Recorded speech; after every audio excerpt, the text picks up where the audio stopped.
నమస్కారం అండి. నా పేరు కళ్యాణ్ సంజయ్ కుమార్, హైకోర్టు తెలంగాణ అండ్ ఆంధ్రప్రదేశ్. ఈరోజు నేను ల్యాండ్స్ మీద చెప్పాలనుకుంటున్నాను. వీడియోస్ ఎక్కువగా గ్రామాల్లో సరిగ్గా జరగట్లే, ఇబ్బందులు పడుతున్నారు రైతులు.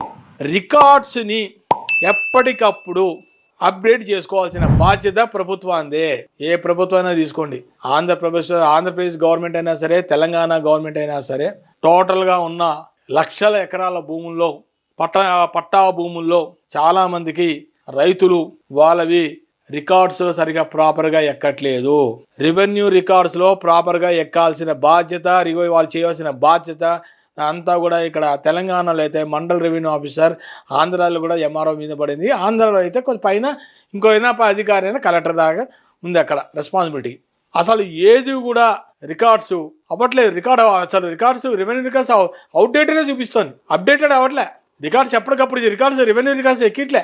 ధరణి పోర్టల్లో కూడా ప్రజలు చాలామంది సమస్యలతో బాధపడ్డారు.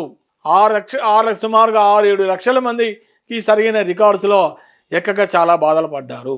ఇప్పుడు తెలంగాణలో భూభారత్ వచ్చిన తర్వాత దాన్ని మెల్లగా సెటరైట్ చేస్తున్నారు. ఎక్కడైతే జనానికి రికార్డ్స్ లో వాళ్ళది కరెక్ట్ భూమి ఎంత అయితే అంతే రికార్డులో ఎక్కాలి, రెవెన్యూ రికార్డ్స్ లో ఎక్కాలి, పాహనీస్ లో ఉండాలి, మ్యూటేషన్ సరిగా చేసుకోవాలి, అన్ని ప్రాపర్ గా ఉండి సర్వే నంబర్ కూడా కరెక్ట్ గా ఉంది, అది కూడా రెవెన్యూ భూభారత్ రికార్డ్స్ లో ఎక్కించుకోవాలి. ఇవన్నీ చాలా ఉన్నాయి చెప్పాలంటే.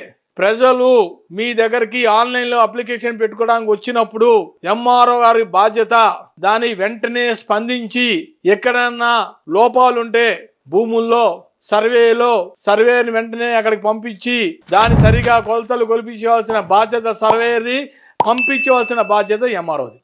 అప్పుడే ప్రజలకి మీరు న్యాయం చేసిన వాళ్ళు అవుతారు.